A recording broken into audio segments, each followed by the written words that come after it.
हाँ। और उसके सामने से कुछ ने छोड़ा और यह बात उसकी पत्नी भी जानती थी और उसका एक भाग लाकर पेटों के पाँव के आगे रख दिया। पतरस ने कहा, हे हनन्याह, शैतान ने तेरे मन में यह बात क्यों डाली कि तू बस देखिए यहाँ पे कौन है? यीशु मसीह है क्या? पतरस वहां प्रेरित है। पतरस चेला है यीशु मसीह का। जैसे हम लोग यीशु मसीह के चेले हैं ना, दास है ना, वहां पर पतरस चेला है। और वहां पर दो व्यक्ति आए हैं, हनन्याह और सफीरा, दोनों पति पत्नी है। उनकी जमीन क्या है? किसी ने कब्जा कर रखा है। उनकी जमीन एक दो पुष्ट बीत गया, उनकी जमीन उनके काम में नहीं आ रही। उनको मालूम है कि ये मेरी जमीन है। वहां पर हनन्याह और सफीरा गए, फिर तो पतरस के पास गए, बोले आप परमेश्वर के दास हो, आप प्रार्थना करो, मैं मुझे भी। पतरस प्रेरितों जो उन्होंने क्या किया? प्रार्थना किया। प्रार्थना करके कहा, जा हनन्याह और सफीरा, ये तेरी जमीन जो है तेरे पक्ष में हो जाएगी, ये तुझे मिलेगी। मगर इसमें से जो जमीन तू बेचेगा, वो कह रहा है कि मैं बेचूंगा इस जमीन को, मैं ले लूंगा और बेच लूंगा, तो मेरे पास क्या हो जाएगा? पैसा आ जाएगा। तो वहां पर परमेश्वर के दास ने बोला कि ठीक है, तुम बेचना, मगर जो होगा परमेश्वर के चरणों में आप लाकर 10वां हिस्सा देंगे। Hallelujah, hallelujah. उसमें से जो 10वां हिस्सा होगा परमेश्वर के भवन में लाना। अब वो क्या किए? उस जमीन को बेच दिए। क्या किए? जमीन को, उनके पक्ष में हो गई जमीन, उनके हाथ में आ गई, उनके नाम आ गई जमीन। प्रार्थना किए होंगे हर एक रजिस्ट्रार का, हर एक जज का, सब लोगों को मन बदला होगा। जो जमीन लिया था उसका मन बदला होगा, वो जमीन छोड़ दिया होगा। जमीन प्रेरितों के द्वारा जब प्रार्थना किया गया तो हनन्याह और सफीरा के नाम आ गई जमीन। जब नाम आ गई, जब किसी के नाम आ गई तो वो कुछ भी कर सकता है ना। अब वो क्या किए? उस जमीन को बेच दिए। बेच दिया और बेचने के बाद बोले, उस जमीन 10 लाख को मिनिमम मान लीजिए बेच दिए, तो परमेश्वर का कितना हुआ? 10वां हिस्सा कितना हुआ? 1 लाख हुआ ना। अब वहां पर दोनों पति पत्नी के जीवन में शैतान काम कर रहा है। हनन्याह और सफीरा दोनों आपस में बात कर रहे हैं, पति पत्नी में, कि देखो ये बात परमेश्वर का दास ना जानने पाए। उनसे सीधा बोल दिया जाए कि 50,000 की जमीन बिकी है, 5,000 ले चल के हम उनके हाथ में दे देंगे। हालेलुया, फिर से बोलो हालेलुया, हालेलुया। मिलकर बोलो हालेलुया। हालेलुया। क्या वो अगुआ, वो पतरस नहीं जान रहे कि ये जमीन कितनी कीमत की है? उन्हें पता नहीं चला होगा जमीन कितनी कीमत की है। आत्मा में उनके मालूम नहीं होगा कि जमीन कितनी कीमत की है। जब दोनों पति पत्नी ये बात को जाने और बताए कि ये बात कोई जानने न पाए, अगर पूछे तो कहना कि हाँ इतने के ही देखिए थे। बेचे हैं। हालेलुया। सफीरा ने क्या किया? फिर द्वितीय वचन को पढ़े। हालेलुया। हाँ, हनन्याह नामक एक मनुष्य और उसकी पत्नी हनन्याह ने क्या किया? हनन्याह ने पहुंच गया 10वां हिस्सा लेकर। क्या लेके पहुंच गया? 10 लाख की बेचा है। कितना लेके जा रहा है? 5,000। 5,000 जैसे प्रेरितों के हाथ पे रखा और कहा कि आप मेरे लिए दुआ करो, मैं अपनी जमीन बेच दिया हूं।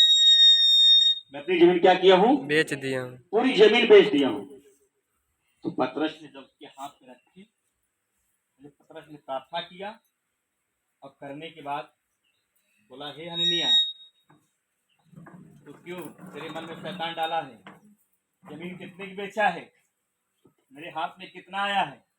कह रहा, हाँ प्रभु, जितने को बेचा उसमें से 10वां हिस्सा पूरा आया, पूरा लेके आया हूं, उसमें जरा भी कमी घटी नहीं छोड़ा, इसको आप ग्रहण करें। तब वहां कहा कि तू परमेश्वर से क्यों ऐसे कर रहा है? पवित्र आत्मा से तू झूठ बोल रहा है। मेरे अंदर पवित्र आत्मा है, तू झूठ क्यों बोल रहा है? क्या तेरी जमीन थी, तेरे पक्ष में नहीं थी? तू झूठ क्यों बोल रहा है? जो तू दे रहा है कि हाँ मैं इतना दे रहा हूं, मैं इतना नहीं दे सकता हूं, मगर झूठ क्यों हनन्याह तू बोल रहा है? कहा नहीं, इतने के। जा, तू पवित्र आत्मा से झूठ बोल रहा है।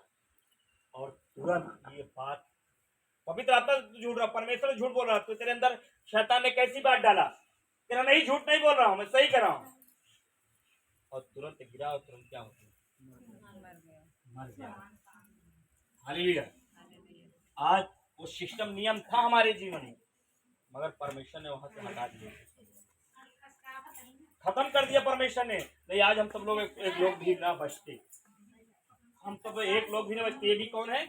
दास है ना, हननिया और सफीरा दोनों दास है ना परमेश्वर के भवन में आ रहे हैं, मगर वहां पर हननिया गिरा और क्या हो गया?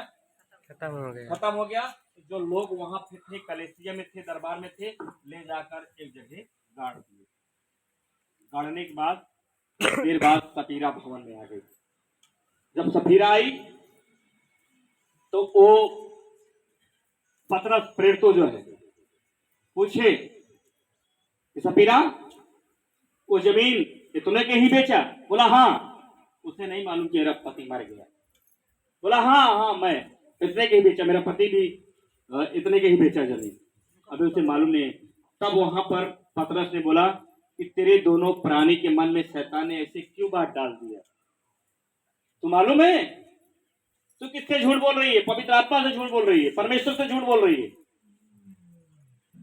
मालूम है तेरा पति कहाँ है? वो ढूंढ रही होगी, मेरा पति यहीं कहीं आश्रम में बैठा होगा। कह रहा नहीं, तू झूठ बोल रही है, तेरे पति को गाड़ने वाले अभी यही है। तो क्यों पवित्र आत्मा से झूठ बोल रही है? तूने इतने की जमीन नहीं बेची है, तू और की जमीन बेची है। और वो क्या है, तुरंत उसके जीवन में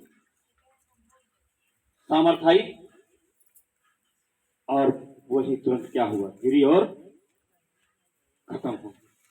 तब परमेश्वर सोचा कि ये सारे लोग ऐसे हैं, अगर ऐसे सबके साथ होगा सब मर जाएंगे। तब परमेश्वर ने उसको हटाकर दंड दे दिया। क्या दे दिया? दंड दे दिया। आज दंड दे दिया है। आज हम 10वां हिस्सा को चोरी करते तो मेरा बेटी, मेरा बेटा, मेरा पति, मेरी पत्नी, मेरे खेत, मेरे खरियान में हान होता है। समझ में आ रहा नहीं आ रहा? दिमाग खोल लीजिए, अपना कान खोल के सुनिए। आप करो या ना करो, हमसे इससे मतलब नहीं है। ये परमेश्वर का वचन लिखा है कि तुम पर श्राप आएगा, तुम पर दंड आएगा। हालेलुया। इसलिए हम आपको बताना चाहते हो, आप अगर चंगाई चाहते हो, छुटकारा चाहते हो, आशीष चाहते हो, तो बेलाही दरबार नहीं, बदलापुर दरबार नहीं, आप कहीं भी दरबार में जाइए। दिल्ली बंबई में रहते हो वहां भी जाइए, मगर अपनी कमाई के 10वां हिस्सा की चोरी मत करो, दीजिए वहां पे भी। ऐसी बातें नहीं है यहाँ यही दरबार में, कहीं भी दरबार में जाइए, अपनी कमाई की चोरी मत करिए मेरे प्रियो बहनों भाइयों। जो आपके खेत में हो उसको 10वां हिस्सा लगाइए, जो आपके पति की कमाई हो उसका 10वां हिस्सा लगाइए, जो आपके बेटी बेटा की कमाई हो उसका 10वां हिस्सा लगाइए। ये नहीं है कि हम बदलेपुर दरबार अतिथ बदलेपुर में दें, ऐसा नहीं है। अगर आप कहीं अंतर भी दरबार जाते हो, यहां मत आइए तो वहां भी आप 10वां हिस्सा दीजिए। हालेलुया। समझ में आ रहा है नहीं आ रहा? आप लोग जो कोई ऐसी बात कहे, रमेश या संजय, कोई भी ऐसी बात